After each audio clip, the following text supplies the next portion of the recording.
এসেছি, দরজা খুলো। পাপা, আমার পা ব্যথা করছে, আমাকে ঘরে তুলো।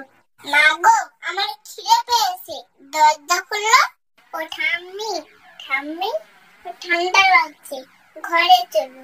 দাদু, ও দাদু, আমাকে নিয়ে যাও না গো। পাপা, আমি এসে গেছি, আমার সোনা পাপা।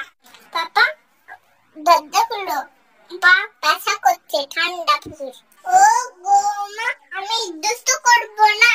ও মা, সোনা মা, আমি খেলতে যাবো না। আমাকে কোলে তুলো না। আমি টিভি দেখবো না, আমি ফোনও দেখবো না। আমাকে ঘরে তোলো না। বাবা, ও বাবা, আমি চলে এসেছি বাবা, দরজা খুলে বাবা, ঠান্ডা লাগছে বাইরে। ও মামা, দরজা খুলে মা।